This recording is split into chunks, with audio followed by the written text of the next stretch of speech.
The preacher looked between them with obvious skepticism, his Bible clutched tight in weathered hands as dust swirled through the canvas tent that served as Fort Laramie's makeshift chapel. But Hannah Hayes kept her chin raised and met his scrutiny without flinching, because she had not come 1,500 miles just to turn back now. Beside her, the cowboy named Ryder Thornton stood with his hat in his hands, jaw tight, clearly regretting whatever impulse had made him agree to this arrangement when the wagon master had suggested it that morning. "This is highly irregular," the preacher said, his voice carrying the nasal quality of a man from back east who had not yet adjusted to the dust and dryness of Wyoming territory in the spring of 1867. "Irregular times call for irregular measures," Hannah replied, keeping her voice steady despite the hammering of her heart. "The wagon train leaves at dawn. I need a wagon to continue west, and Mr. Thornton has a wagon but cannot manage it alone after his brother took ill and returned to Independence. The wagon master says 2 single people cannot travel together unmarried. So we marry, we share the wagon and the costs, and when we reach Oregon, we part ways. It is a business arrangement, nothing more." The preacher's eyebrows climbed toward his receding hairline. "Marriage is a sacred bond before God, young woman, not a business contract." "Then perhaps you should speak to the wagon master about his rules," Ryder said, his voice a low drawl that held an edge of impatience. "We are not asking for your blessing, preacher, just your signature on a certificate that says we are legally wed. What happens after that is between us and the Almighty." Hannah glanced at him, surprised by the defense. He had barely spoken to her since the wagon master had made the introduction 3 hours earlier. Ryder Thornton was tall and lean, with sun-darkened skin and hair the color of wheat left too long in the field. His eyes were a startling blue-green, like shallow water, and they held a wariness that matched her own. He wore the practical clothing of a working cowboy, his boots worn but well-maintained, his gun belt sitting low on his hips. Everything about him spoke of a man who lived by his own rules and did not much care for interference. The preacher sighed heavily. "Very well, I will perform the ceremony. But I warn you both, vows spoken before God have power whether you believe in them or not. You would do well to remember that." Hannah wanted to argue that she believed in God just fine. "Thank you very much," but she had learned in her 22 years that sometimes silence served better than speech. She had been taught by her late mother that a woman's strength lay not in how loud she could shout, but in how firmly she could stand her ground when the wind tried to blow her over. And she had been standing against the wind for 3 years now, ever since consumption had taken both her parents within 6 months of each other. The ceremony was brief and perfunctory. Hannah repeated words that felt strange on her tongue, promising to love and honor a man she had known for less than a day. Ryder's voice was steady but emotionless as he made the same promises. When the preacher pronounced them man and wife, there was no kiss, no embrace. Ryder simply nodded once, paid the preacher $2, and turned toward the tent flap. "We should check the wagon," he said over his shoulder. "Make sure everything is secured proper before morning." Hannah gathered her skirts and followed him out into the late afternoon sun. Fort Laramie bustled with activity as multiple wagon trains prepared for departure. The air smelled of livestock, wood smoke, and unwashed humanity pressed too close together. Somewhere a child was crying, and somewhere else a fiddle played a mournful tune. This was the last outpost of civilization before the real journey began, and everyone seemed determined to soak in as much of it as possible before facing the wilderness. The wagon that was now half her stood at the edge of the encampment. It was a standard prairie schooner, its white canvas cover stretched over hickory boughs, the wood sides painted blue and already showing the wear of hard travel. Ryder had come from Texas, she had learned, bringing a small herd of horses north to sell before deciding to try his luck in Oregon. The horses were long sold, but he had kept the wagon and outfitted it for the overland journey. "Your trunk arrived from the station," Ryder said, gesturing to where her battered leather trunk sat in the dirt beside the wagon. "I put your other crate inside already. Where do you want this?" "Inside, please," Hannah said. "Everything I own is in those 2 pieces." He lifted the trunk with an ease that spoke of considerable strength, muscles flexing beneath his faded shirt, and loaded it into the wagon. Hannah climbed up behind him, wanting to see how things were arranged. The interior was cramped, but efficiently organized. Barrels of flour and cornmeal stood secured against one side, sacks of beans and rice nestled between them. Ryder had built a false floor over the storage area, creating a sleeping platform that would keep them off the cold ground at night. "There is a divider rope," he said, pointing to a coil of hemp lying atop the storage barrels. "We can string it down the middle, give us both some privacy." "That would be appreciated," Hannah said, relieved that he had thought of it. "Mr. Thornton, I want to be clear about the nature of this arrangement." "Ryder," he interrupted, "if we are going to be traveling together for 4 months, you might as well use my Christian name, and I reckon you want to make sure I understand this is a marriage in name only."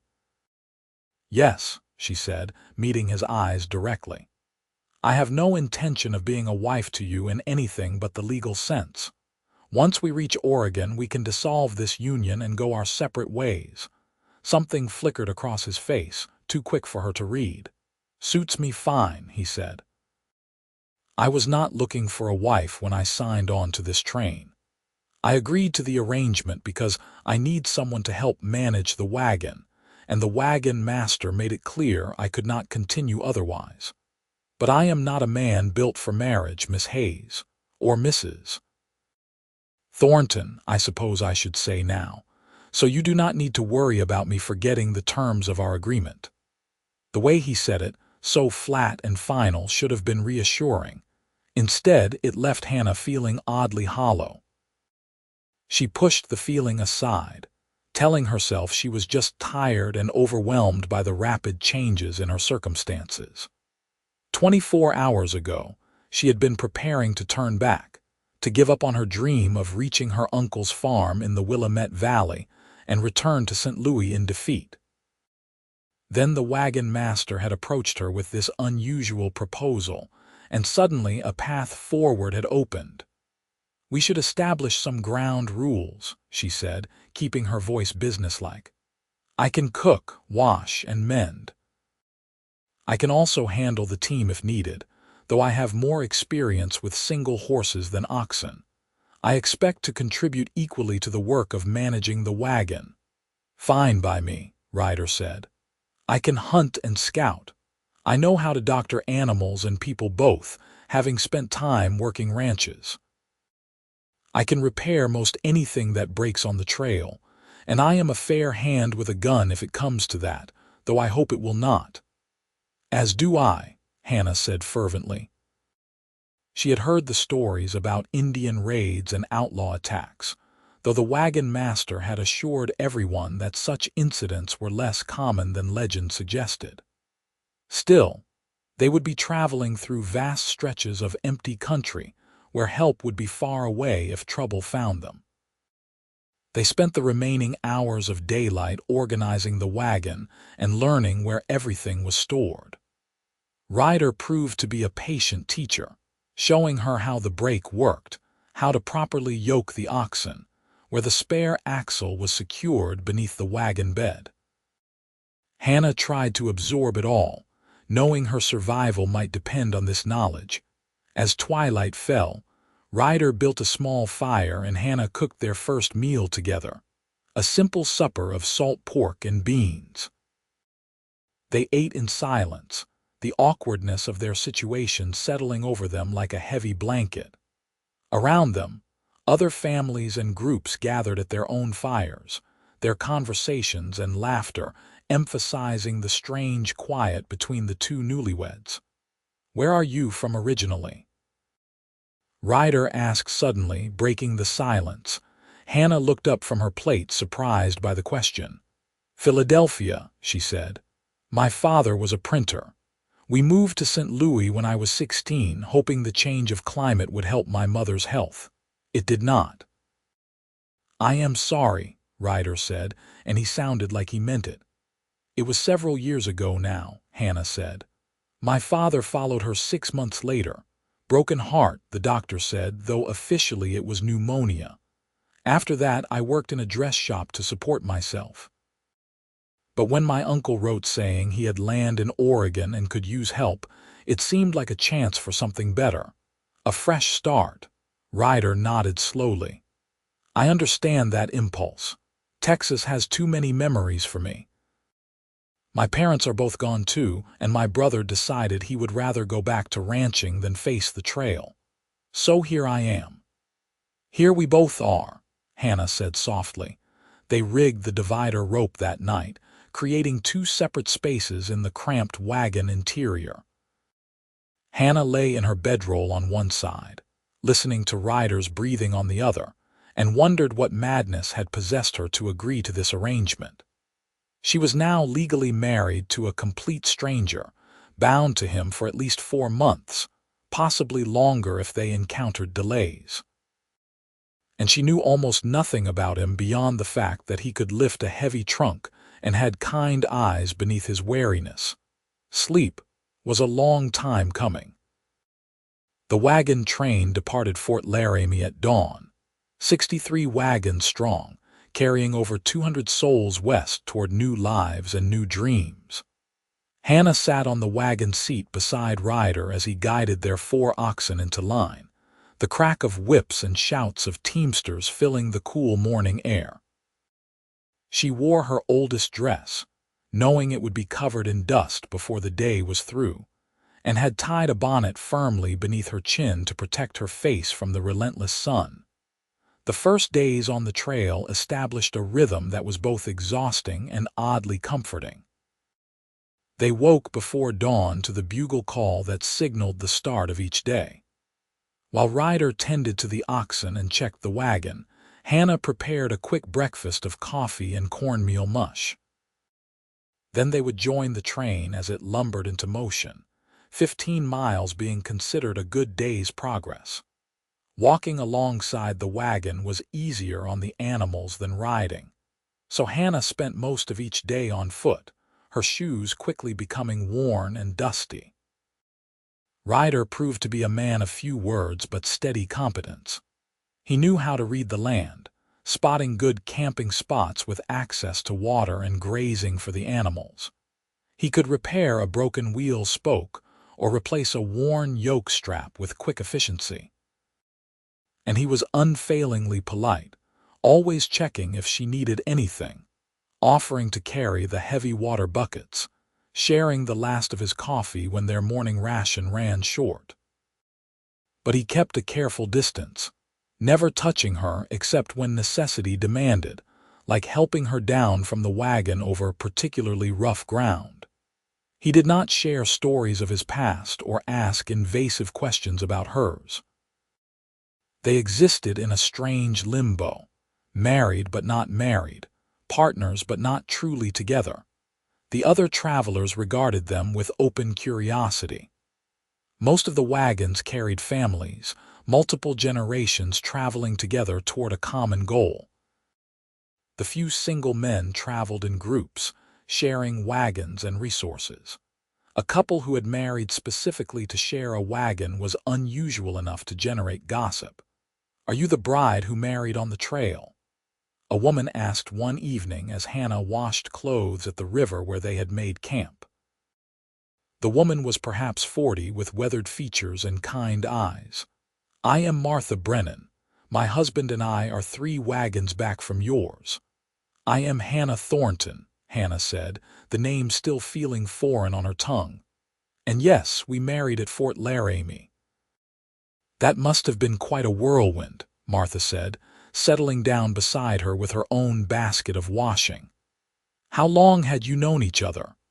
About 3 hours before the ceremony, Hannah admitted, figuring there was no point in lying. The truth would make the rounds eventually anyway. Martha's eyebrows rose. Well, that is certainly direct. A business arrangement then, the wagon master insisted, Hannah said. And I needed a way west. Mr. Thornton needed help with his wagon. It seemed practical. Practical, Martha repeated, a smile tugging at her lips. Well, I suppose that is one way to start a marriage. Though I will say this, girl, your husband has a good reputation among the men. My herald says Ryder Thornton is one of the best scouts on this train. Knows the land and knows animals. You could have done worse for a trail husband. Trail husband, Hannah said. Is that what we are calling it? What would you call it? Martha asked, her tone gentle but direct. Hannah paused, wringing out a shirt with more force than necessary. A temporary arrangement, she said finally. When we reach Oregon, we will part ways. Will you now? Martha said, and something in her tone made Hannah look up sharply. But the older woman was just smiling that same knowing smile, and she said nothing more on the subject. The trail grew harder as they left the relatively easy terrain near the fort and began climbing into rougher country. The Platte River had been their companion for weeks, but now they were heading toward the Sweetwater and the South Pass, where the Continental Divide cut through the mountains. The days grew longer and more grueling, the sun beating down mercilessly, the dust so thick it coated everything despite the canvas cover. Hannah learned to walk with a cloth tied over her nose and mouth. She learned to check her shoes for scorpions before putting them on in the morning. She learned that alkali water would make the oxen sick and how to spot good grass from a distance. And slowly, despite their careful boundaries, she began to learn about Ryder Thornton. He had been born in Texas, she discovered, the younger of 2 brothers. His father had run a small ranch, and Ryder had grown up in the saddle, learning to rope and ride before he learned to read. His mother had been the daughter of a schoolteacher, and she had been determined that her sons would have an education despite their rough surroundings. So Ryder could quote Shakespeare as easily as he could skin a rabbit, a contradiction that fascinated Hannah. My mama used to say that a man needed to know beauty as well as survival. Ryder said one evening as they sat by their fire, the rest of the camp settling down for the night around them. She would read to us every evening, no matter how tired she was. Shakespeare, Milton, Wordsworth, even some of that new fellow Whitman, though my father thought his poetry was scandalous.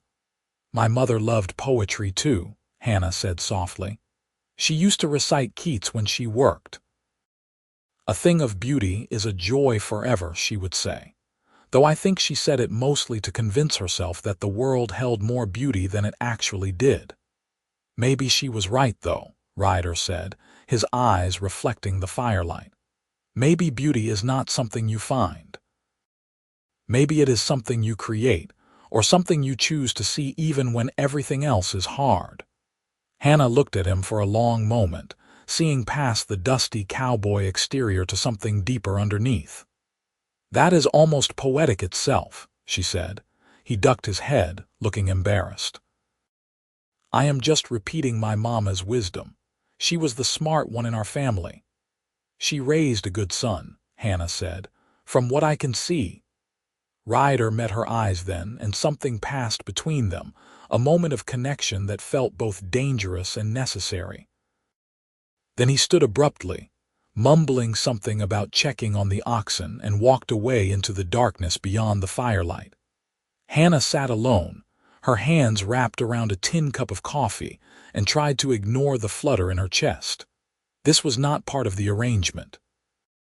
Friendship was acceptable, even necessary for surviving the trail together. But anything more was a complication neither of them needed. The next morning, Ryder was back to his polite distance, and Hannah told herself she was relieved.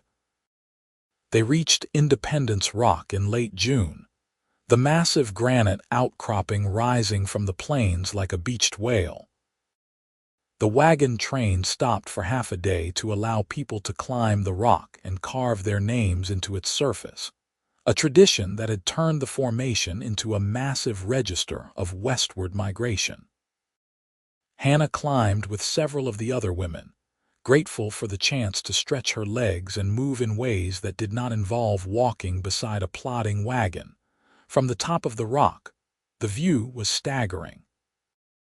The plains stretched endlessly in every direction, the wagon train looking like a child's toys scattered across the landscape. The Sweetwater River glinted silver in the distance, and beyond that, the mountains rose in shades of blue and purple. It makes you feel small, does it not? A voice said beside her, and Hannah turned to find Ryder had climbed up as well. She had not heard him approach. Small but also significant, Hannah said. All these names, all these people who pass this way, we are part of something larger than ourselves. Ryder nodded, his eyes scanning the horizon. My mama would have loved this view, he said quietly. She always wanted to see the mountains. My father promised to take her, but the ranch always needed work and there was never time. Then she got sick and then it was too late. Is that why you are going to Oregon? Hannah asked. To see the things she could not. Partly, Ryder admitted. And partly because I needed to leave behind who I was in Texas. I did some things I am not proud of, Hannah. Nothing terrible, but enough that starting fresh seemed like the right choice. It was the most personal thing he had shared, and Hannah felt the weight of his trust. We all have things we are running from, she said, or running toward. Maybe they are the same thing. Maybe, Ryder agreed. He pulled out his knife and moved to a clear section of rock. Should we add our names? Become part of the record? Hannah hesitated. Their names carved together would look like those of a real married couple, a permanent declaration of something that was supposed to be temporary. But refusing would seem strange, might hurt his feelings for reasons she did not want to examine too closely. Yes, she said finally. Let us leave our mark. Ryder carved carefully, the letters deep and clear. Ryder Thornton and Hannah Thornton, 1867. Seeing their names together, the shared surname that still felt foreign, something twisted in Hannah's chest. This was supposed to be simple, practical, temporary. When had it started feeling complicated? They climbed down in silence, and that night, Hannah lay awake on her side of the divider rope, listening to the sounds of camp and trying to sort through her tangled feelings. She barely knew this man. Yes, he was kind and competent and had a poetry-loving soul beneath his cowboy exterior. But that did not mean anything. They had an arrangement, nothing more, except arrangements did not usually make your heart race when the person smiled at you. Arrangements did not usually leave you hyper-aware of every casual touch, every shared glance. Arrangements did not usually feel like something precious and fragile that you were terrified of breaking. Hannah pressed her hands over her face, frustrated with herself. She could not afford to develop feelings for Ryder Thornton. Not when their agreement had been so clear, not when he had made it plain he was not a man built for marriage. She needed to focus on reaching Oregon, on building a new life with her uncle, on all the practical reasons she had agreed to this plan in the first place. But knowing what she should feel and controlling what she actually felt turned out to be two very different things. The trail grew harder after Independence Rock. They climbed through South Pass, the summit so gradual that some people did not realize when they crossed the Continental Divide. But the land beyond was rougher, the water sources less reliable, the grazing sparser. The oxen began to show signs of strain, and several wagons had to be abandoned when their animals gave out. Ryder was tireless in his care of their team, rising even earlier than usual to ensure they were well fed and rested. His diligence paid off. Their oxen remained strong when others faltered. But the strain showed on Ryder himself, dark circles appearing beneath his eyes, his movements slower by the end of each long day. "You need to rest," Hannah told him one evening after he had spent an hour repairing a cracked wheel spoke by firelight. "You are pushing yourself too hard." "The wagon will not fix itself," Ryder said, not looking up from his work. "And if we fall behind the train, we are on our own." "And if you collapse from exhaustion, we are in worse shape," Hannah countered. "Let me help more. Teach me how to do these repairs." "We are supposed to be partners in this." Ryder finally looked up, his eyes searching her face. "You are already doing more than your share," he said. "The cooking, the washing, the walking every day. I have seen your feet, Hannah. You are wearing through your shoes." Heat rose in her cheeks at the reminder that he had noticed such a personal detail. "Everyone's shoes are wearing out," she said. "That is just the trail. But Ryder, you cannot do everything alone. That was the whole point of this arrangement, was it not? Two people can manage what one person cannot." Something softened in his expression. "You are right," he said. "I am sorry. I have spent so much of my life being self-sufficient I forget sometimes that I do not have to be any more. Come here, I will show you how to shape a new spoke." They worked together in the firelight, Ryder's hands guiding hers, showing her how to judge the grain of the wood, how to shave it down to the right size and shape. His presence was warm beside her, his voice patient as he explained each step. When their fingers brushed accidentally, neither of them pulled away as quickly as they might have before. "You are a quick learner," Ryder said as Hannah finished smoothing the last rough edge. "My brother took weeks to learn what I just taught you in an hour." "Maybe you are just a better teacher than you think," Hannah said, smiling at him. In the firelight, his eyes looked more green than blue, and they held hers for a long moment before he cleared his throat and turned back to fitting the new spoke into place. "We should finish this and get some sleep," he said. "Tomorrow is supposed to be a long haul to the next water." But as they worked side by side in comfortable silence, Hannah felt something shift between them, a wall coming down brick by careful brick. They were still honoring their arrangement, still maintaining appropriate boundaries. But within those boundaries, a genuine friendship was growing, and maybe something more that neither of them was quite ready to name. July brought them into increasingly difficult territory. They crossed vast stretches where alkali dust choked them and the temperature soared.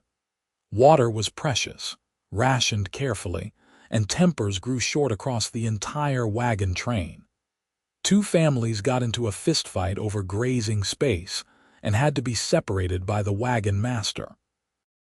One young mother died in childbirth, and they buried her by the trail with a simple wooden cross. The hardships drew Hannah and Ryder closer despite their best intentions. When water ran short, Ryder made sure Hannah had enough before he drank. When he came down with a fever from bad water, Hannah nursed him through 2 days of chills and delirium, bathing his face with precious clean water, forcing him to drink even when he was too weak to protest.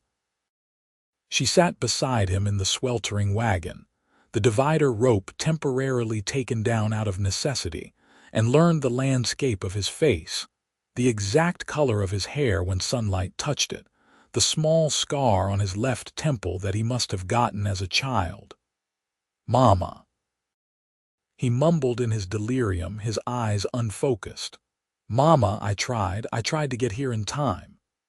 "Shh," Hannah soothed, wiping his face gently. "Rest now. Everything is all right." His hand caught hers, his grip surprisingly strong for someone so ill. "Did not mean to leave you," he said, his voice breaking. "Did not mean to. I am sorry. I am so sorry."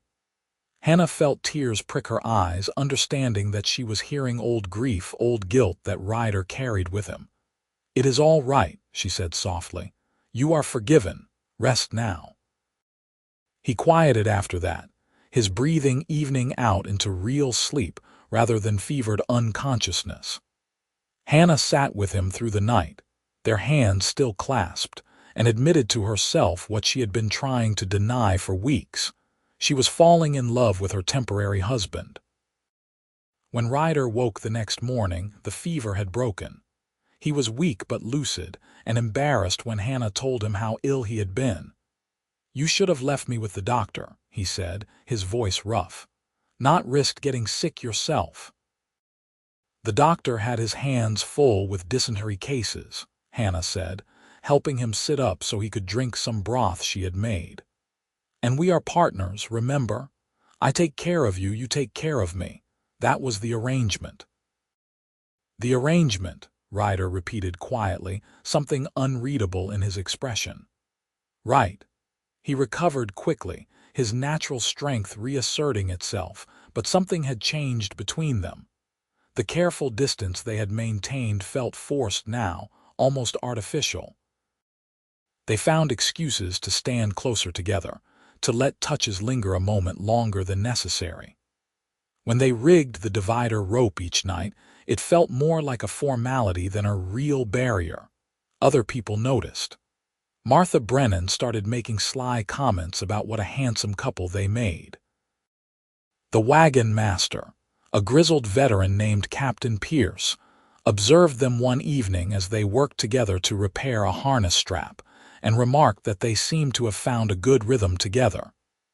"You two work well as a team," he said, his weather-beaten face creasing in approval. "Better than some couples who have been married for 20 years. Whatever your reasons for starting this union, seems to me you have made something real out of it." After he left, Hannah and Ryder looked at each other across the fire, the unspoken question hanging between them. But neither of them was ready to voice it yet. They reached Fort Bridger in late July, another outpost where the wagon train could rest and resupply. Hannah traded some of her sewing work for a new pair of shoes, her old ones finally giving out completely. Ryder sold one of their spare rifles for ammunition, and a side of bacon that would see them through the final leg of the journey. It was at Fort Bridger that they ran into trouble. Hannah was at the trading post, examining a bolt of fabric and calculating whether she could afford to buy enough for a new dress, when 3 men cornered her near the back of the store. They were rough-looking, clearly not with any of the wagon trains, and they smelled of whiskey and unwashed bodies. "Well now, what do we have here?" the largest one said, stepping into her path.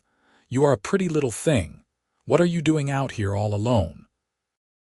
"I am not alone," Hannah said, keeping her voice steady despite the fear rising in her throat. "My husband is just outside."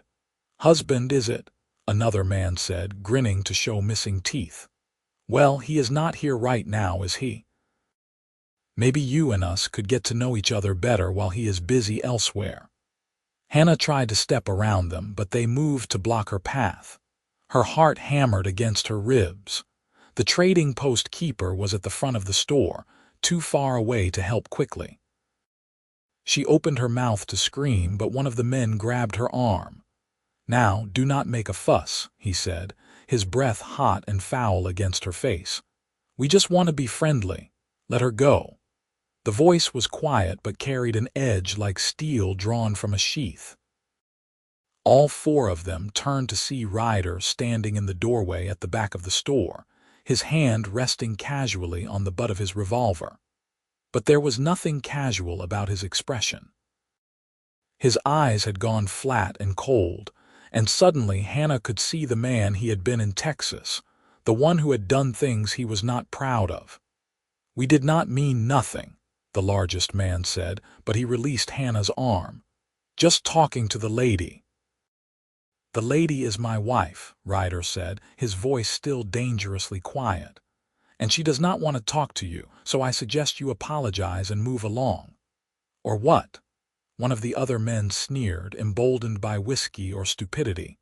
You going to shoot all three of us, Cowboy? If I have to, Ryder said simply. But I would really rather not. Bloodstains are hard to get out of a good shirt, and this is one of my favorites. So how about we all use good sense here? For a long moment, tension hung thick in the air. Then the trading post keeper appeared with a shotgun, and the three men decided that discretion was the better part of valor. They mumbled something that might have been an apology and shuffled out the back door. Ryder crossed to Hannah in 2 long strides. "Are you all right?"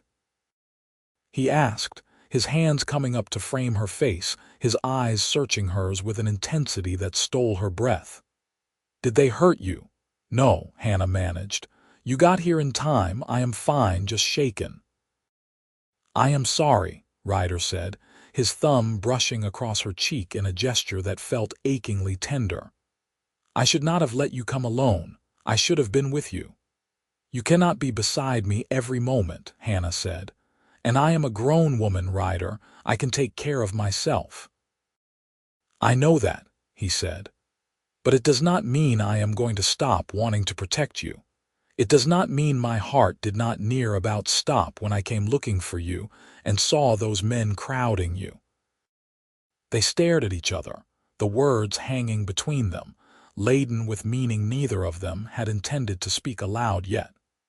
Ryder seemed to realize he was still cradling her face, his hands dropping away as he stepped back. "We should head back to the wagon," he said, his voice rougher than usual. "Get away from this place." They walked back through the fort in silence, but Hannah's mind was racing. Ryder had called her his wife without hesitation, had been ready to shoot 3 men to protect her.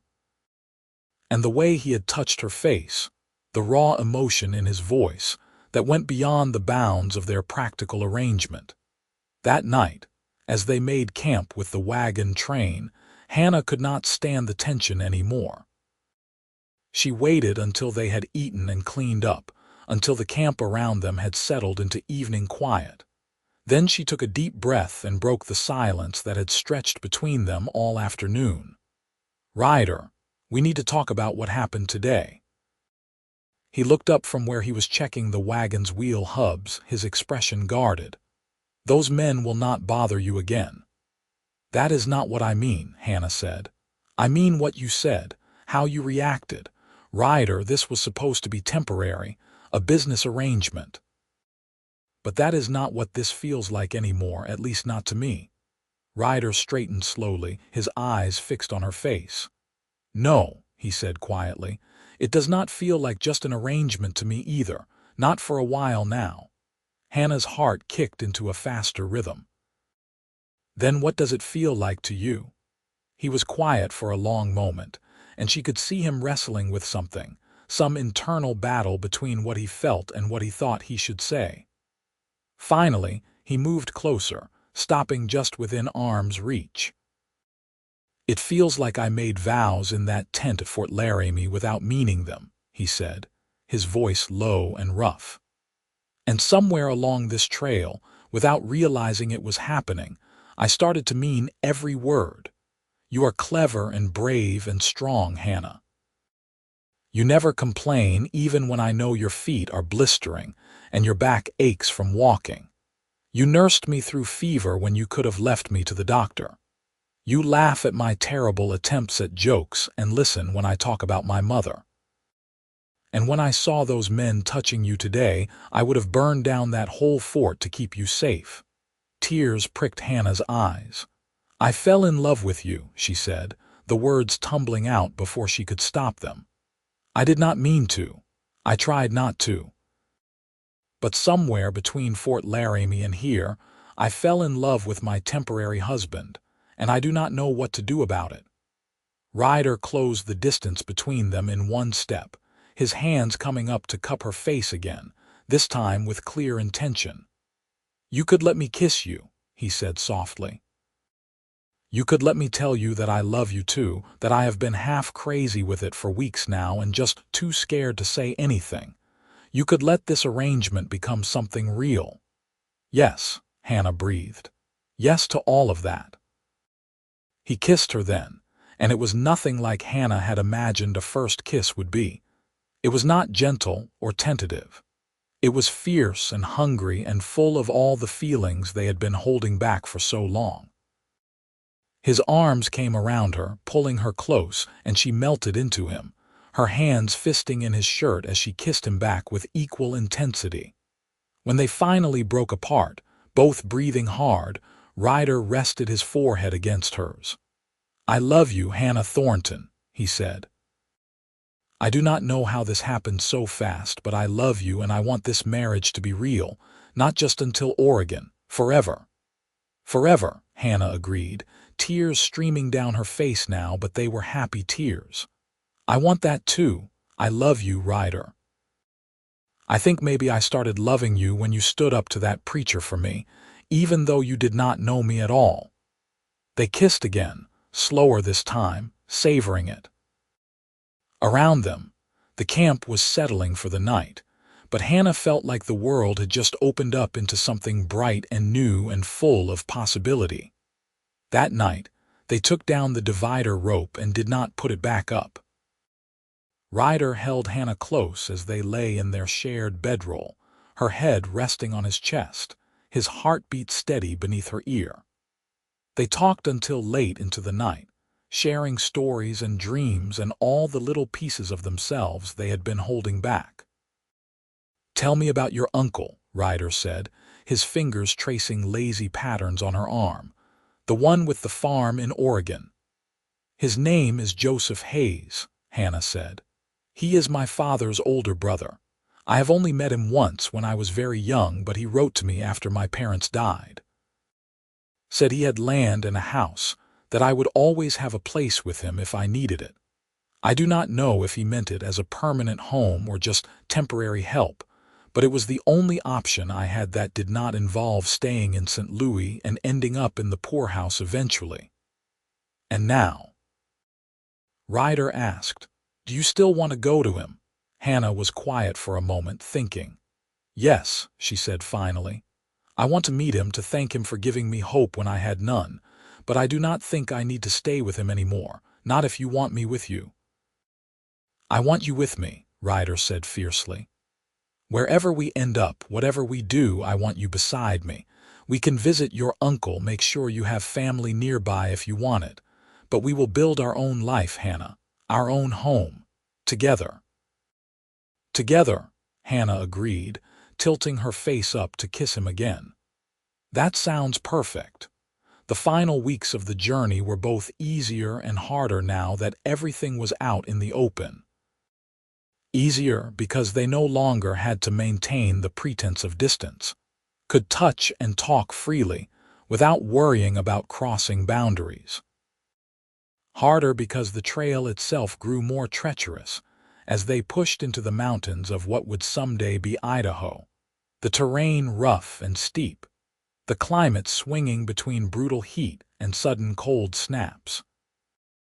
They navigated narrow mountain passes where one wrong step could send a wagon tumbling down a ravine.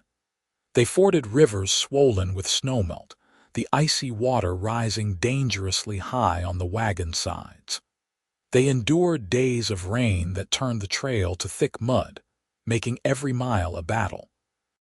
3 more wagons were abandoned, their owners dividing their possessions among other families and continuing on foot. Through it all, Ryder and Hannah worked as a true team. She learned to be his extra eyes, spotting hazards before the wagon reached them. He taught her to read the oxen's behavior, to know when they were truly tired versus just being stubborn. They took turns walking and riding, shared the cooking and repairs, made decisions together about when to push on and when to rest. The other travelers regarded them with open fondness now. Martha Brennan declared that she had known from the start they would fall in love, despite Hannah's protests that it had not been planned. Captain Pierce used them as an example when giving advice to younger couples about working together during hard times. Even the children seemed to sense the happiness that surrounded them, often running to their wagon in the evenings to hear Ryder tell stories or watch Hannah mend dolls and torn shirts. "You two are good for this train," Captain Pierce told them one evening as they circled up for camp.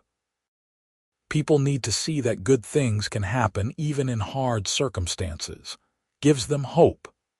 "We are just living our lives," Ryder said, his arm around Hannah's waist in a gesture that had become natural as breathing. "Nothing special about that."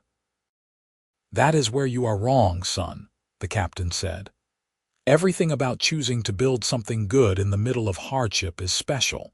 Do not underestimate what you two have. It is rarer than you think." As August wore on and they descended toward the Snake River Valley, talk turned to what everyone would do once they reached Oregon.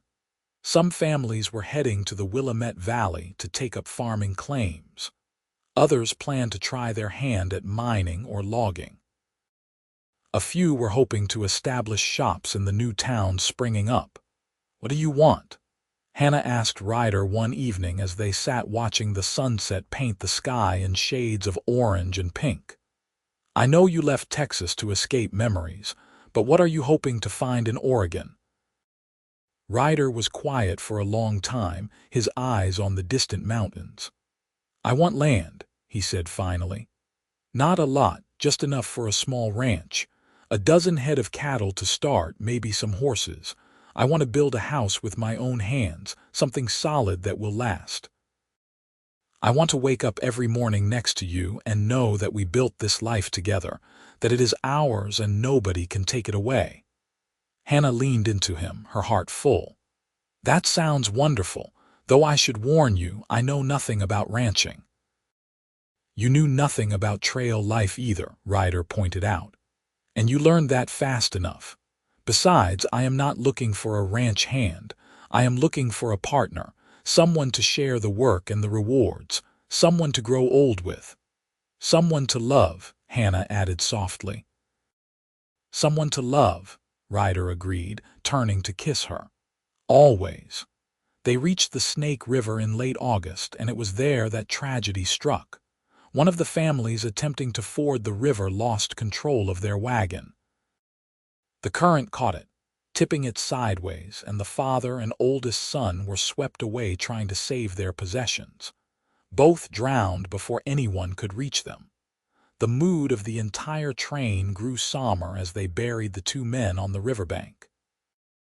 The widow and her remaining children were taken in by another family, their few salvaged belongings distributed among several wagons.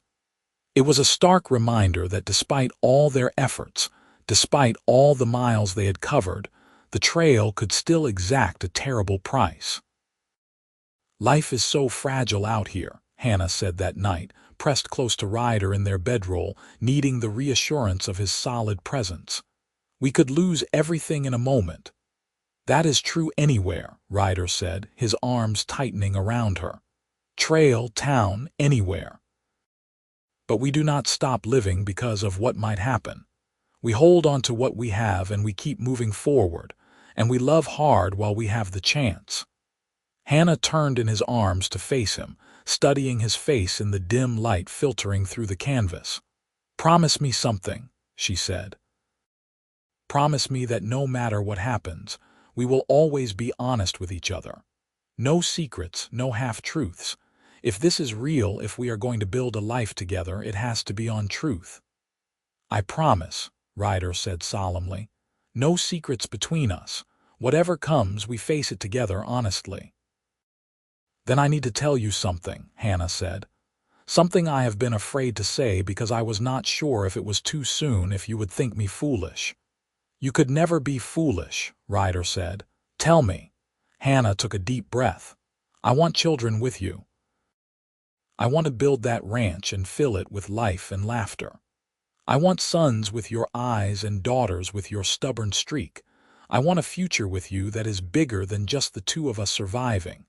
I want us to thrive." Ryder's eyes gleamed in the darkness, and his smile was brilliant. "I want that too," he said. "All of it. A house full of children and noise and love. But Hannah, you are only 22, we have time. There is no rush." "I know," Hannah said. But after today, after seeing how quickly life can be taken away, I wanted you to know. I wanted to say it out loud so you would know what I am hoping for." "I know now," Ryder said, cupping her face tenderly. "And I want you to know that I hope for the same things. A whole life with you, Hannah. Everything we can build together." They made love that night with a tenderness that felt sacred, a promise made with bodies and hearts intertwined. And when Hannah fell asleep afterward, safe in Ryder's arms, she felt a peace she had not known since before her parents died. She was no longer alone in the world. She had a partner, a love, a future worth fighting for. September brought them finally into Oregon territory. The Blue Mountains were behind them, the Columbia River ahead, and suddenly the end of the trail was visible on the horizon. The wagon train began to fracture as families split off toward their individual destinations. The Brennans were headed to Salem, Captain Pierce to Portland. Others were aiming for smaller settlements scattered through the territory. "Where does your uncle live?" Ryder asked as they studied the rough map the captain had given them. "Near Kennewick in Washington Territory," Hannah said, tracing the line of the Columbia River with her finger. "It is north of here, but not terribly far. We could make it in a week if the roads are decent." "Then that is where we will go first," Ryder decided. "Visit your uncle, make sure you have family nearby. Then we will find our land and start building our ranch." They said goodbye to the wagon train on a golden morning in mid-September, surrounded by people who had become like family over the past 4 months. Martha Brennan hugged Hannah so tightly it drove the breath from her lungs. "You take care of that man," Martha said, "and let him take care of you. You two have something special." "I know," Hannah said, tears streaming down her face. "Thank you for everything, Martha. For your kindness, your wisdom, I will never forget you." "Do not be strangers," Martha said. "Write to us in Salem. Let us know how you are doing, what that ranch looks like when you build it. I want to hear about grandbabies someday." They parted ways with hugs and tears and promises to keep in touch. Then Ryder guided their wagon north, away from the main trail, toward Kennewick and the next chapter of their lives. The journey took 8 days, following rough roads through terrain that was starting to show the first hints of autumn color. They passed scattered homesteads and small settlements, signs that this wild land was slowly being tamed by determined people building new lives in new places. Kennewick was a small settlement on the banks of the Columbia River, a handful of buildings clustered near a ferry crossing. Ryder asked directions at the general store, and they were pointed toward a farm about 2 miles north of town. Joseph Hayes's farm was modest but well-maintained, with a neat farmhouse, a barn, and fields that showed the signs of careful cultivation. An older man was working in one of the fields, and he looked up as their wagon approached, shading his eyes against the afternoon sun. Hannah climbed down from the wagon, her heart pounding. She had not seen her uncle in nearly 15 years, and she was suddenly nervous about how he would receive her. "Can I help you?" the man called out, walking toward them. "Uncle Joseph," Hannah said, her voice shaking slightly. "It is me, Hannah Hayes." The man stopped dead, his eyes widening. Then a slow smile spread across his weathered face. "Little Hannah," he said. "Lord above, child, is that really you? I did not expect you until late fall at the earliest. How did you get here so fast?" "I traveled with a wagon train," Hannah said. "And I am not alone. Uncle Joseph, this is my husband, Ryder Thornton. We married on the trail." Joseph's eyebrows climbed toward his receding hairline, but his smile did not fade. "Well, that is a story I want to hear," he said, extending his hand to Ryder. "Welcome to the family, son. Any man brave enough to marry a Hayes woman is either very smart or very foolish, and I suspect you are the former." "I like to think so, sir," Ryder said, shaking his hand firmly. "Though there are days I think a bit of both might be accurate." Joseph laughed, a big booming sound that reminded Hannah painfully of her father. "Come on up to the house," he said. "My wife will be thrilled to have visitors. We do not get much company out here." Joseph's wife, Margaret, was a warm, round woman who immediately swept Hannah into a hug and declared that she would not hear of them leaving before they had stayed for supper. The house was cozy and lived in, filled with the smell of baking bread and the warmth of a welcoming home. Over dinner, Hannah and Ryder told the story of how they met, leaving out some of the more personal details but giving the general outline. Joseph and Margaret listened with evident delight, exchanging knowing looks that suggested they were not surprised by how the story had turned out. "Love has a way of finding you when you least expect it," Margaret said, patting Hannah's hand. "My father arranged my marriage to Joseph sight unseen. We met on our wedding day and were both terrified. But 50 years later, here we are, still together and grateful for every day." 50 years, Hannah breathed. "That is wonderful." "It is work," Joseph said frankly. "Marriage is not always easy, especially out here where life can be hard. But if you have respect and kindness and a willingness to keep choosing each other every day, you can build something that lasts." "That is what we want," Ryder said, his hand finding Hannah's under the table.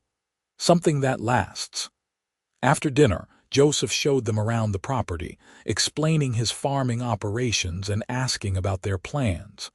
When Ryder mentioned wanting to start a small ranch, Joseph's eyes lit up. "There is good grazing land east of here," he said. "Not too far from town, close enough to bring goods to market but far enough out that you could have some acreage. I know a few parcels that might be available. I could introduce you to the land office agent if you like." "We would appreciate that very much," Ryder said. Over the next few days, Joseph proved invaluable in helping them get established. He introduced them to the land office agent, who showed them several properties. The third one they looked at was perfect. 160 acres of rolling grassland with a creek running through it, backed by wooded hills. It was raw land, untouched except for a few deer trails, but Ryder walked the property with his eyes shining. "This is it," he said, standing on a small rise that overlooked the creek. "This is where we build our home." Hannah could see it too, could picture a house right there on the rise, a barn down by the water, fences marking off pastures. "It is perfect," she agreed. They used most of their remaining money to purchase the land, filing the claim and signing the papers that made it legally theirs.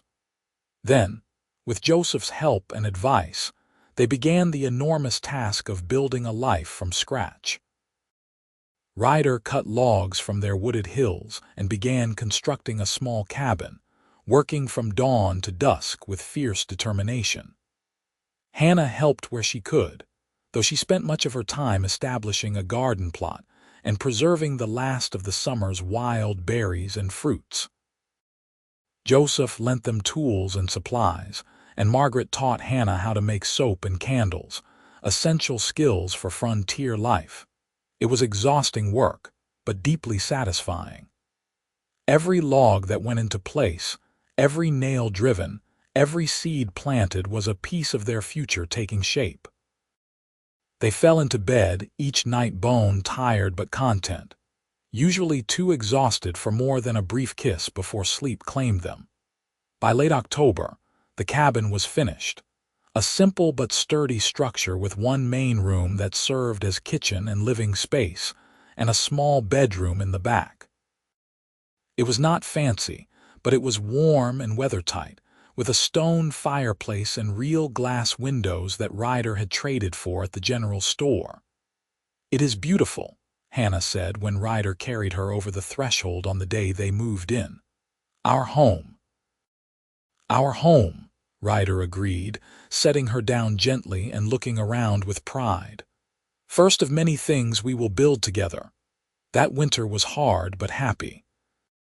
Snow came early and stayed late, and there were days when they were completely snowed in, unable to even make it to the barn to tend the 3 milk cows and handful of chickens they had acquired. But the cabin stayed warm, their food stores held out, and they had each other. It was during those long winter evenings, sitting by the fire with Ryder reading aloud from one of the few books they owned, that Hannah began to suspect she might be pregnant.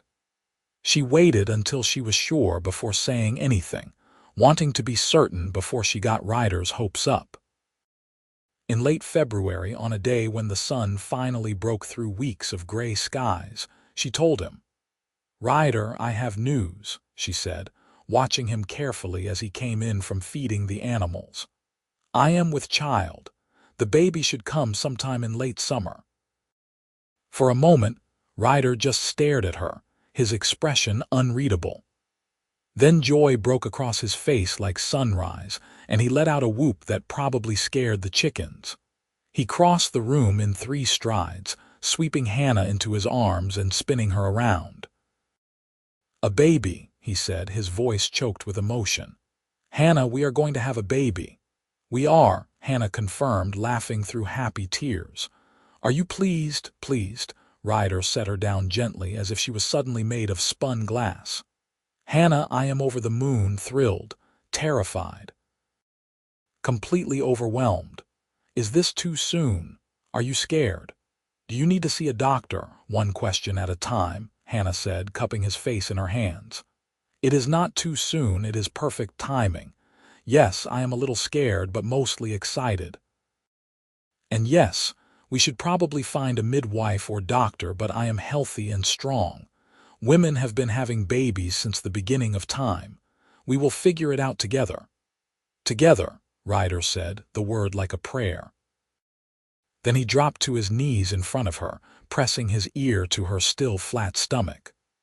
"Hello in there, little one. This is your father. I want you to know that you are already so loved. Your mama and I cannot wait to meet you." Hannah stroked his hair, her heart so full she thought it might burst. This was what she had dreamed of during those long days on the trail, and here it was, real and tangible and more beautiful than she had imagined. Spring came slowly to Washington Territory, but when it arrived, it was glorious. The fields turned green, wildflowers blanketed the hills, and Ryder began the work of building fences and preparing to purchase their first small herd of cattle.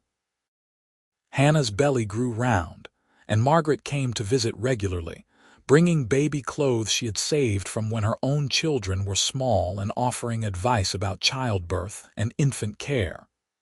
"You are glowing," Margaret said one afternoon as they sat on the porch shelling peas.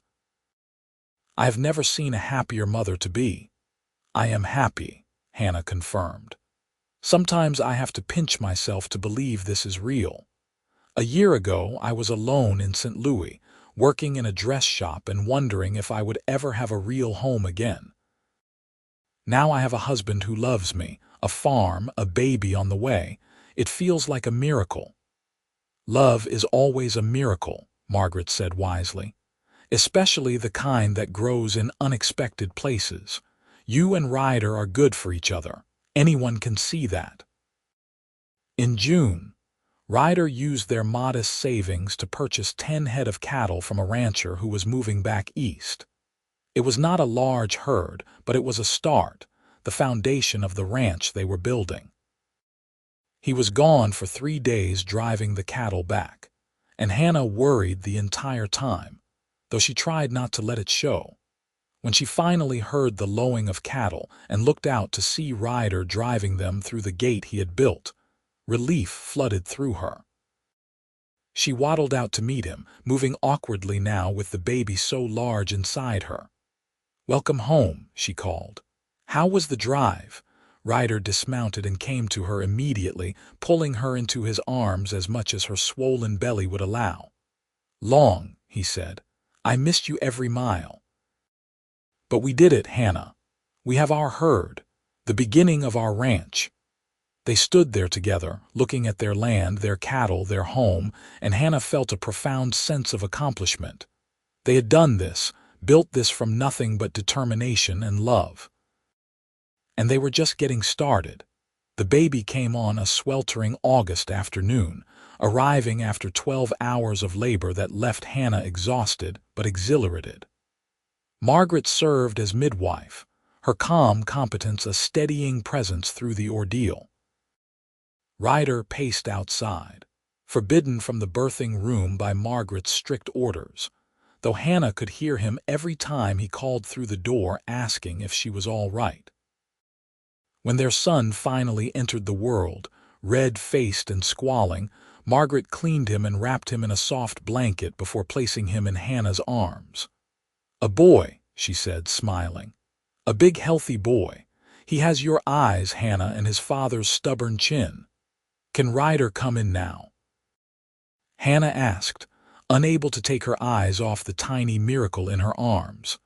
"Of course," Margaret said, going to open the door.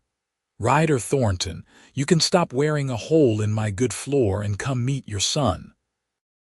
Ryder practically fell through the door, his eyes wild until they landed on Hannah and the baby.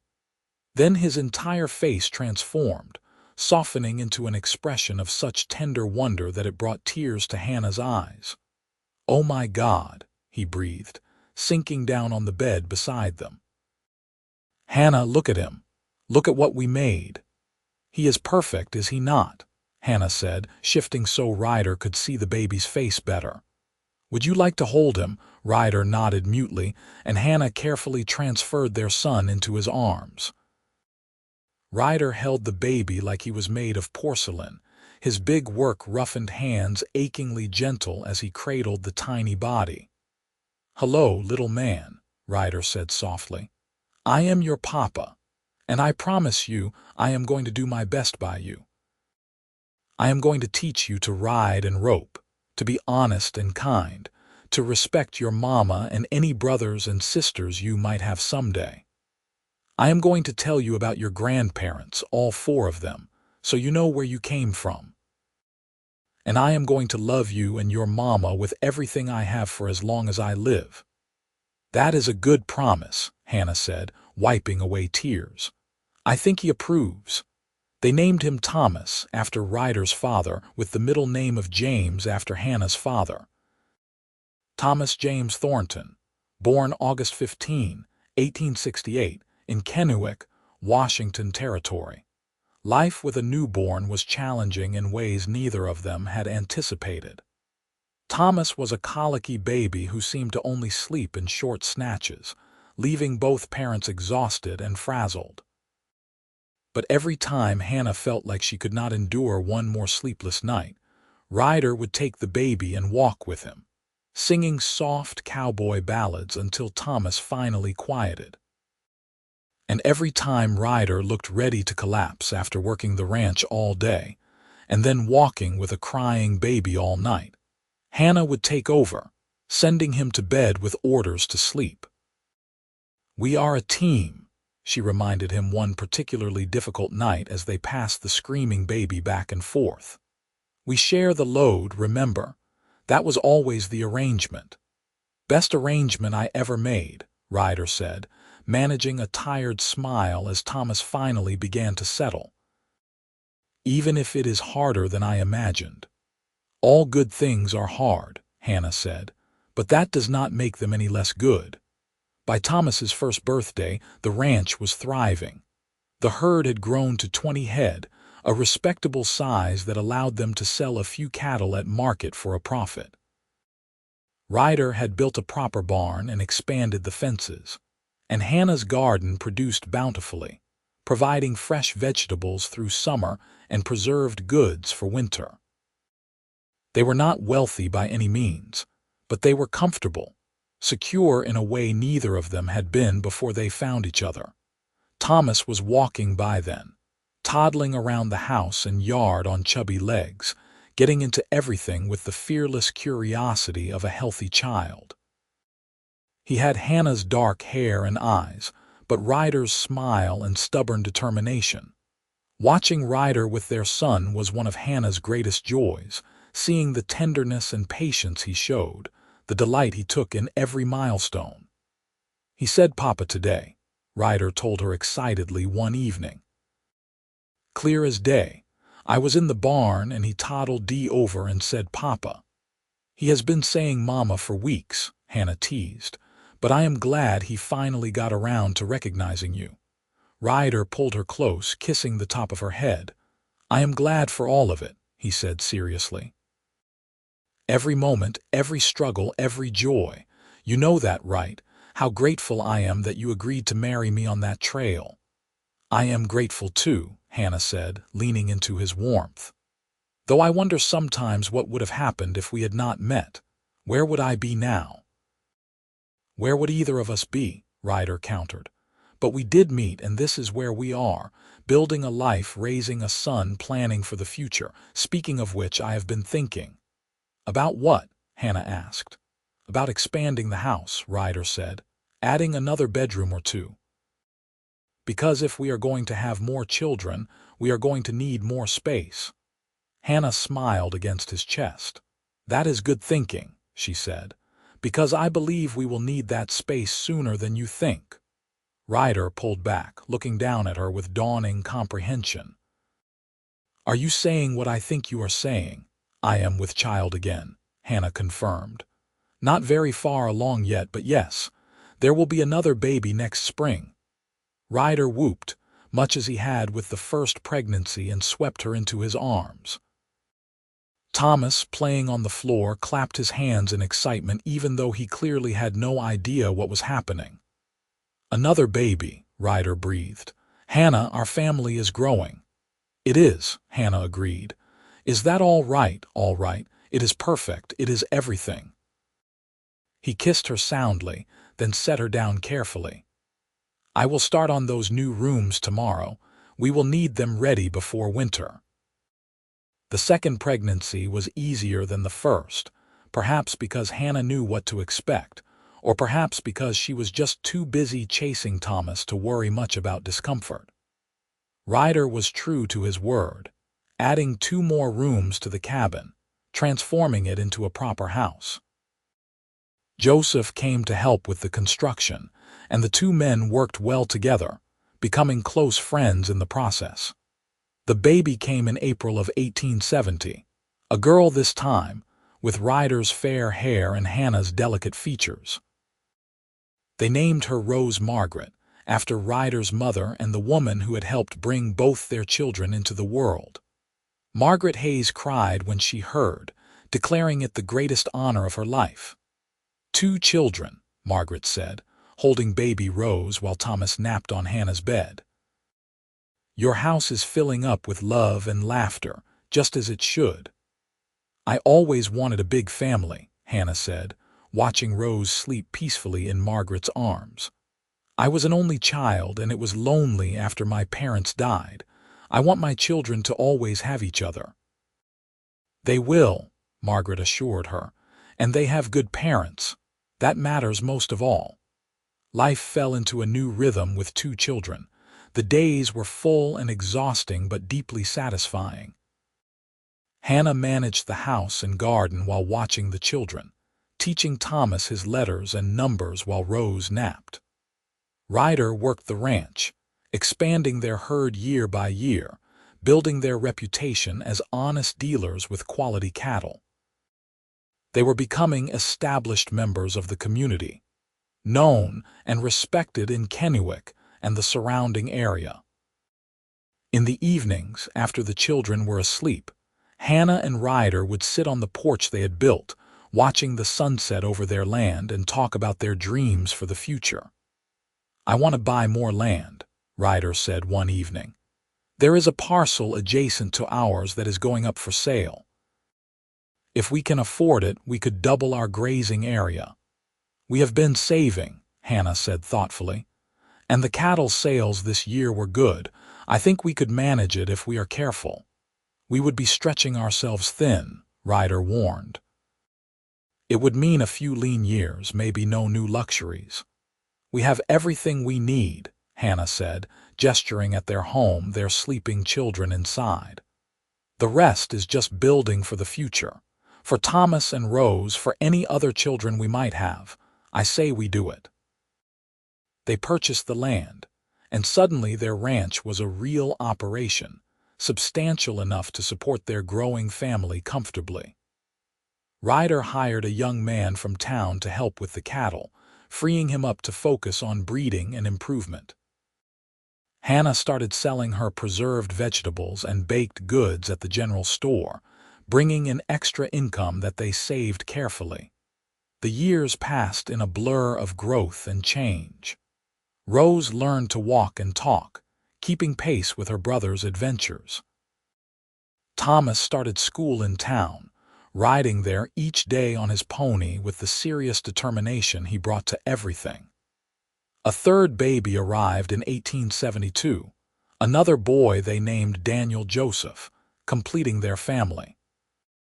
3 is a good number, Hannah said, exhausted but content as she nursed Daniel in the rocking chair Ryder had built for her.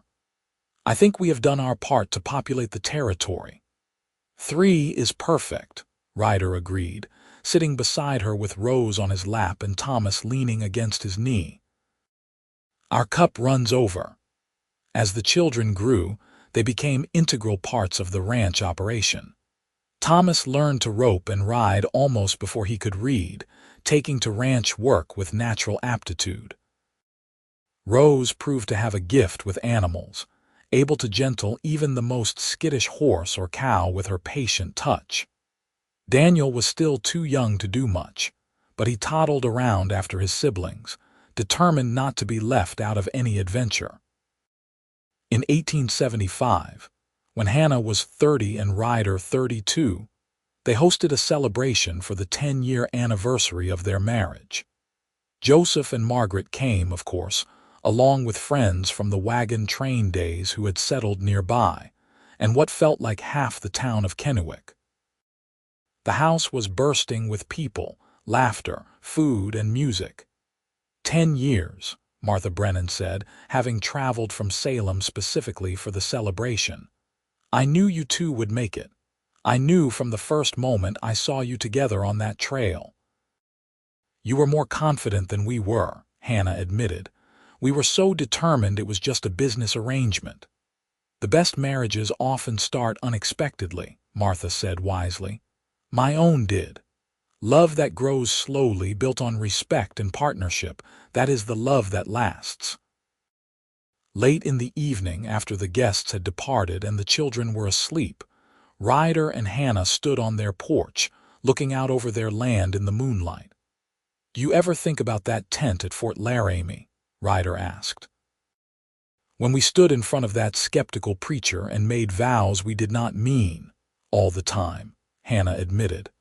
I think about how scared I was, how uncertain, how you were just a stranger I was agreeing to tie my life to out of desperation. And now, Ryder prompted. Hannah turned to face him, taking his hands in hers.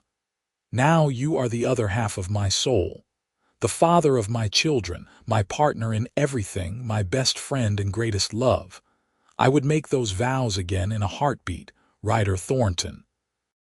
But this time, I would mean every word from the very beginning. I love you, Hannah, Ryder said, his voice thick with emotion. More than I knew it was possible to love another person. You took a cowboy who did not believe in marriage and turned him into a man who cannot imagine life without his wife. That is powerful magic. Not magic, Hannah corrected, reaching up to cup his face. Just love. Simple, complicated, beautiful love. They kissed under the stars, the same stars that had watched them travel across half a continent to find each other. And in that moment, Hannah sent up a silent prayer of thanks for every difficult mile, every challenge overcome, every moment that had led them to this life they had built together. The years continued to unfold in a pattern of seasons and celebrations, challenges and triumphs. The ranch prospered, becoming one of the most successful in the region. The children grew strong and capable, each finding their own path while remaining deeply connected to the land and family that had shaped them. Thomas, as the oldest, took on more and more responsibility at the ranch, working beside his father with steady competence. Rose showed an unexpected talent for business, helping her mother with the accounts and eventually taking over the ledgers entirely.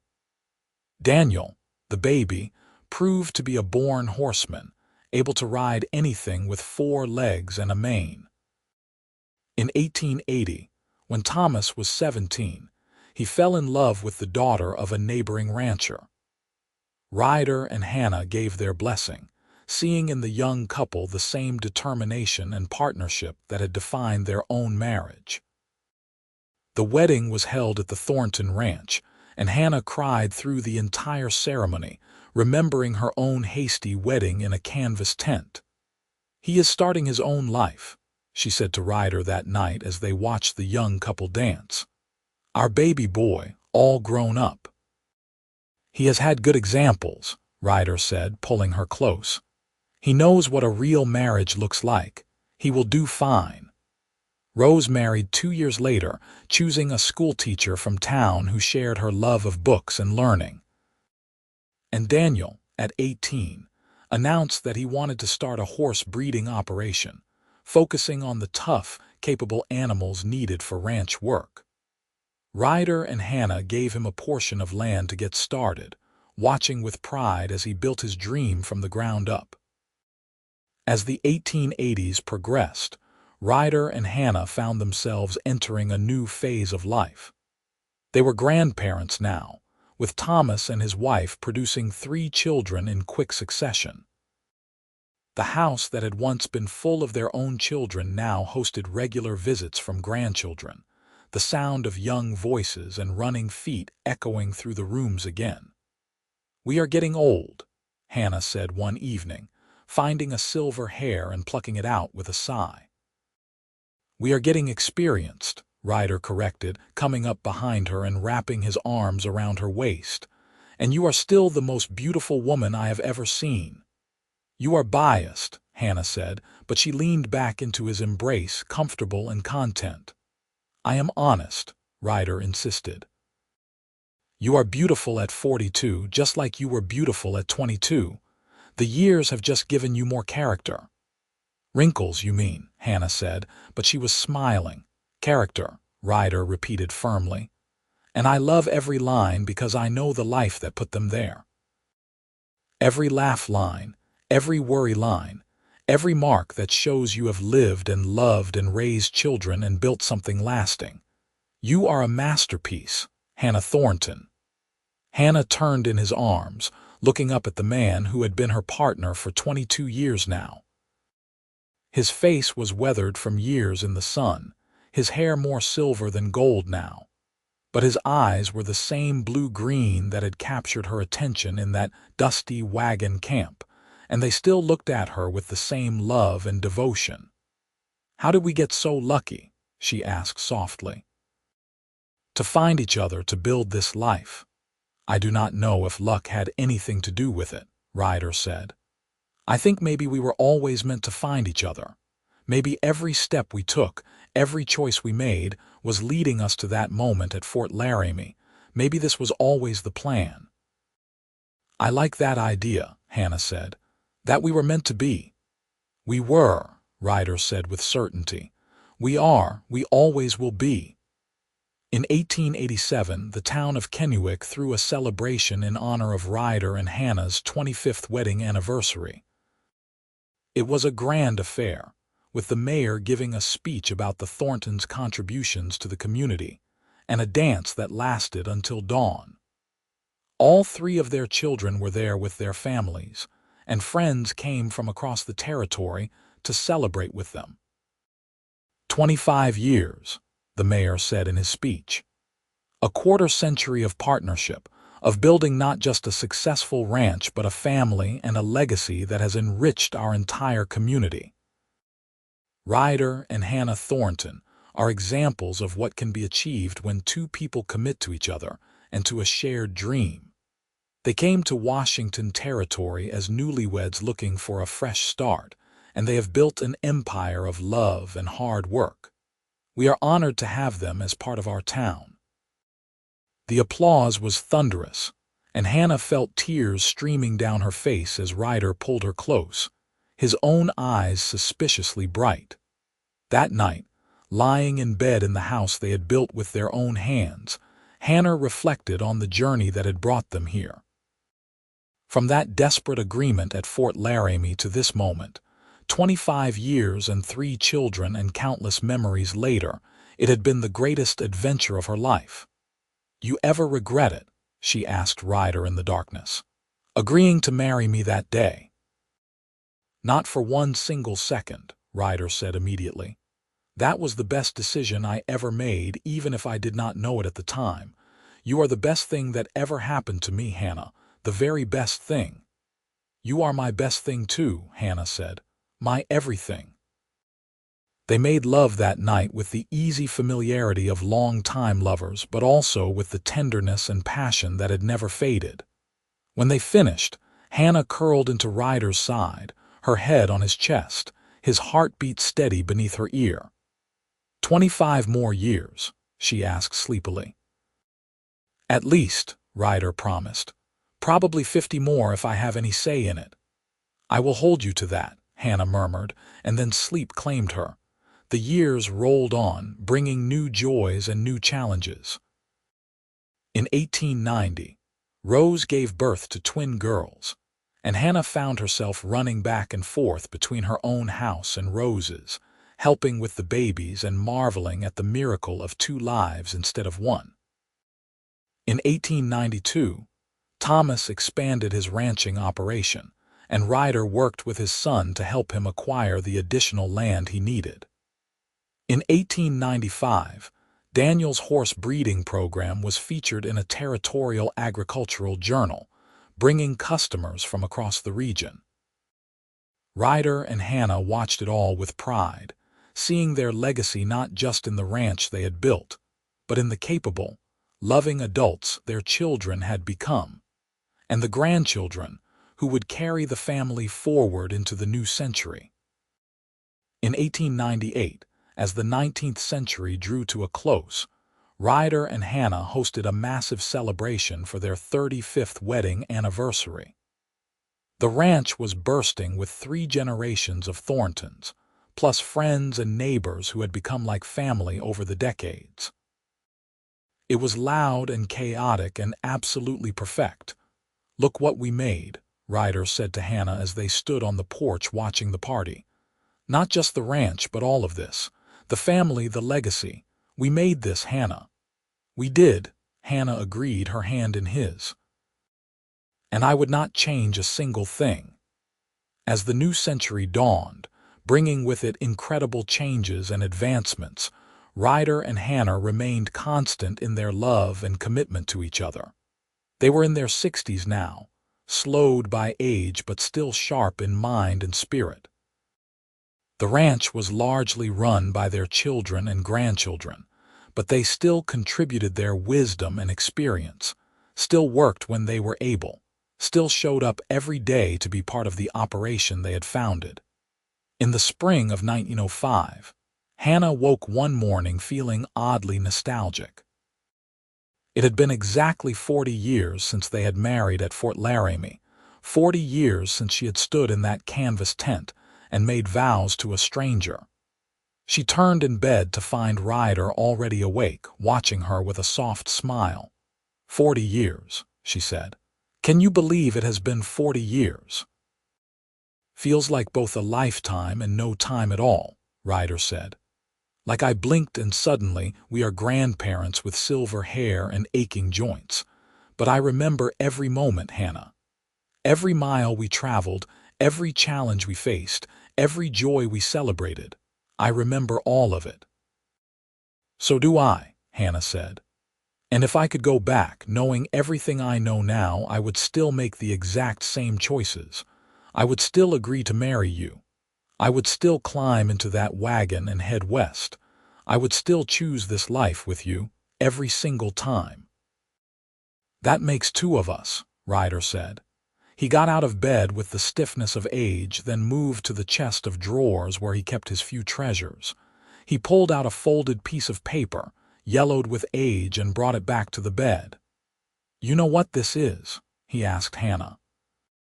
She took it, unfolding it carefully.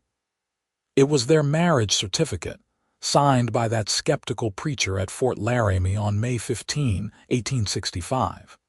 Hannah's breath caught as she looked at it, seeing their names written there in faded ink, making official the union that had changed both their lives. "You kept it," she said softly. "Of course I kept it," Ryder said. "It is proof of the best decision I ever made. Hannah Hayes agreeing to become Hannah Thornton was the moment my life really began."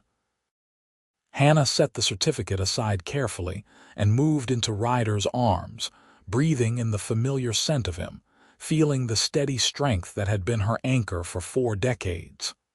"I love you," she said. "I loved you on that trail, even when I was afraid to admit it. I loved you when we claimed this land and built this house. I loved you through every birth and every challenge. I loved you through silver hairs and laugh lines, and I will love you until my last breath and beyond." "And I love you," Ryder said, his voice rough with emotion. "My wife, my partner, my greatest adventure. You made an old cowboy believe in forever, and you have spent 40 years proving that forever is not just possible, it is glorious." They kissed then, a kiss that held 40 years of love and passion and partnership. And when they finally pulled apart, they were both crying, but they were happy tears, tears of gratitude for a life well lived and a love that had endured. The celebration that summer for their 40th anniversary was enormous, with people coming from across Washington to honor the couple who had become legendary in the region. The Thornton Ranch was now one of the most successful operations in the territory. But more than that, Ryder and Hannah had become symbols of what could be built when two people committed to each other completely. Their children spoke at the celebration, each sharing memories and expressing gratitude for the example their parents had set. Their grandchildren, now young adults themselves, performed a play they had written about their grandparents' journey west, complete with a recreation of the wedding at Fort Laramie.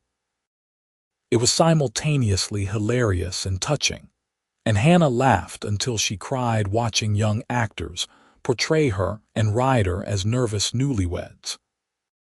As the evening wound down and the last guests departed, Ryder and Hannah found themselves alone on their porch, the same porch where they had shared so many conversations over the years.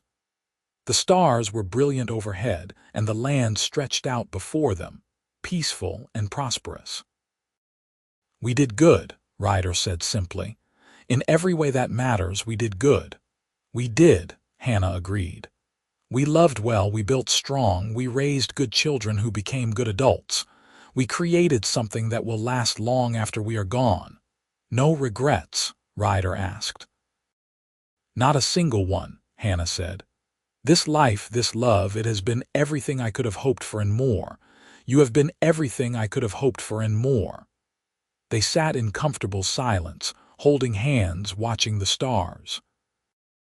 And if their thoughts drifted back to a dusty wagon camp and a practical arrangement made out of necessity, they also celebrated how that arrangement had blossomed into a love story that had spanned 4 decades and created a legacy that would continue for generations to come. The years after the 40th anniversary were gentle ones. Ryder and Hannah stepped fully back from ranch operations, content to let their children and grandchildren carry the work forward. They spent their days in simpler pursuits, tending Hannah's flower garden, taking slow walks around the property, sitting on the porch and watching the sun rise and set over land they had claimed 4 decades earlier.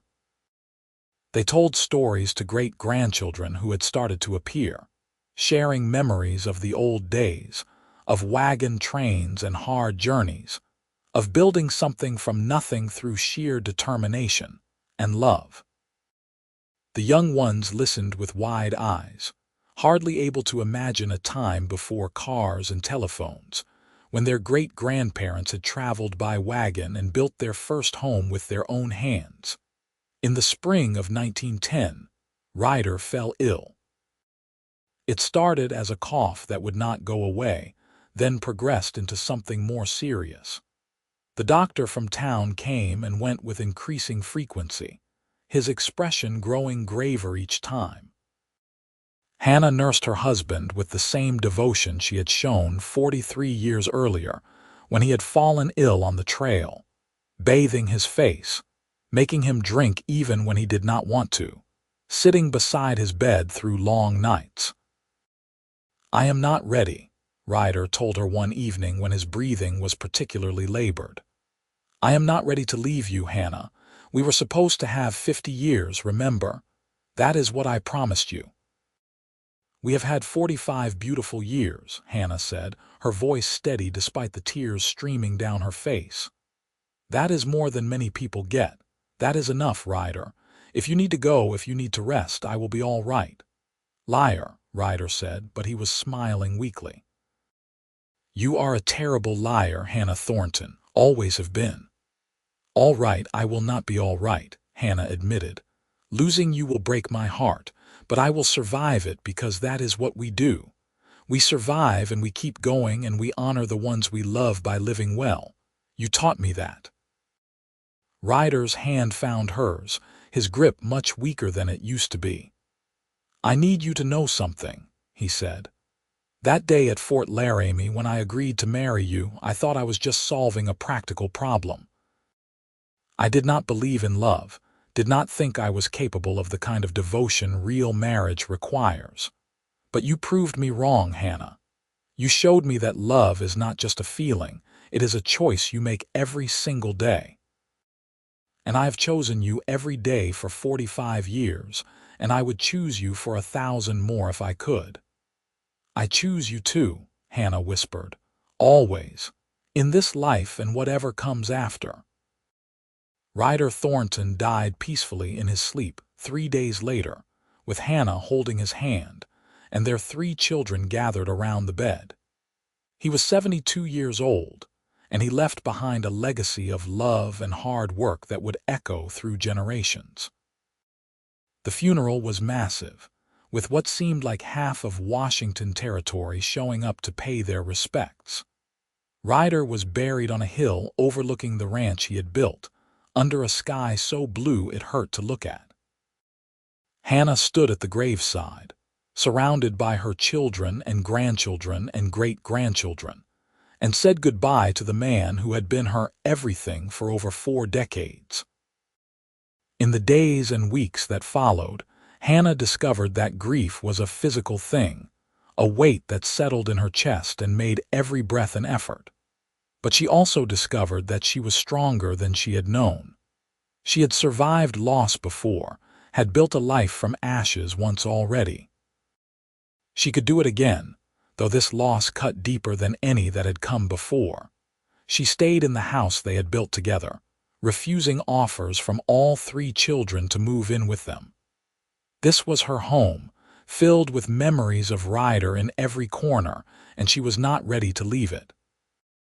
She tended her garden, visited with grandchildren, sat on the porch each evening and talked to Ryder as if he could hear her. "I miss you," she told the empty air. "Every moment of every day I miss you, but I am all right like I promised I would be. The children are well, the ranch is prospering, your great-grandchildren are growing up strong and good. You would be so proud of all of it." Hannah lived for another 8 years, watching her great-grandchildren grow, seeing the ranch continue to prosper under her family's capable management, witnessing Washington achieve statehood and the old frontier continue to fade into memory. She told stories until the end, ensuring that the tale of a desperate agreement at Fort Laramie and the profound love that grew from it would be passed down through generations. She died peacefully in her sleep in the autumn of 1918, at the age of 73. Her children buried her beside Ryder on the hill overlooking the ranch, under matching headstones that read simply, Ryder Thornton, 1837–1910, beloved husband and father, and Hannah Thornton, 1845–1918, beloved wife and mother. But the true legacy of Ryder and Hannah Thornton was not in stone markers or prosperous ranches. It was in the children and grandchildren and great-grandchildren they left behind, all of whom carried forward the lessons they had learned from watching two people choose each other every single day. It was in the story passed down through generations about a practical marriage that became the greatest love story their family had ever known. Years later, a great-granddaughter named Emily, researching her family history, would find that yellowed marriage certificate in an old trunk. She would trace the names with her finger: Hannah Hayes and Ryder Thornton, married May 15, 1865, at Fort Laramie, Wyoming Territory, and she would smile at the thought of two strangers agreeing to share a wagon and instead sharing a lifetime. She would add it to her research, right next to photographs of the ranch and documents detailing its growth over the decades. But she would also add the stories she had heard from her grandmother, about how they fell in love on the trail west, how they built everything with their own hands, how they chose each other every single day for over 40 years. Because that was the real story of Ryder and Hannah Thornton. Not just that they married on the trail to split a wagon, or that the cowboy did not expect to mean his vows, but that they did mean them, eventually, with every fiber of their beings. That they took a practical arrangement and turned it into a partnership that lasted a lifetime. That they proved love could grow in the most unexpected places and endure through every challenge life threw at them. They married for convenience but stayed married for love, and in doing so, they created a legacy that would outlive them by generations. It was a story worth preserving, worth telling, worth remembering every time someone doubted that real love could exist, that lasting partnerships were possible, that two people could truly build a life together and find happiness in the building. The Thornton Ranch continued to operate well into the 20th century, eventually being preserved as a historical landmark showcasing pioneer life in Washington. Visitors would walk through the house that Ryder and Hannah built, see the furniture they made, read the letters and documents they left behind. And they would learn the story of a couple who married on a trail, fell in love against all odds, and proved that the best love stories are not always the ones that start with passion, but the ones that grow slowly, rooted in respect and partnership and daily choice.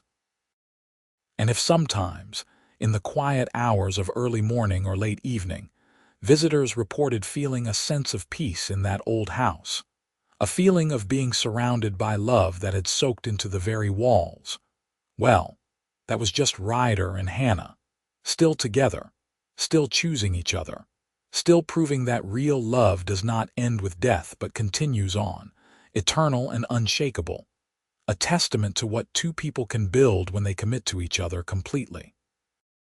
They had married on the trail to split a wagon, a cowboy who did not expect to mean his vows and a woman who needed a practical solution to an impossible problem.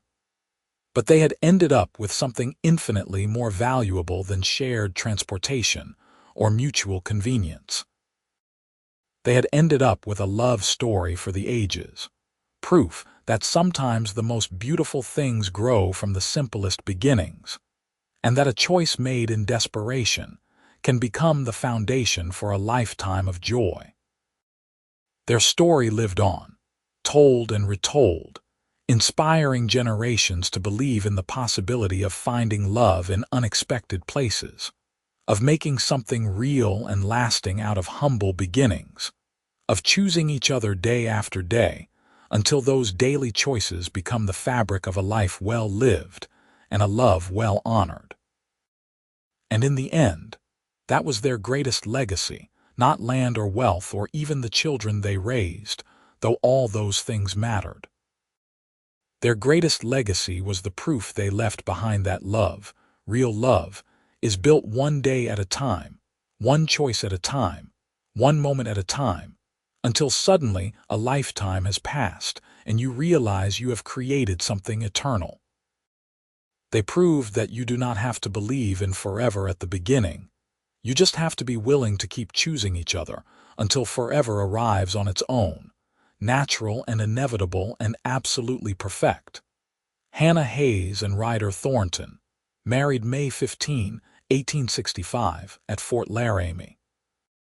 They started as strangers and ended as soulmates, and in between they lived a love story that proved what everyone hopes is true, that the right person is worth waiting for, worth working for, worth choosing every single day for the rest of your life.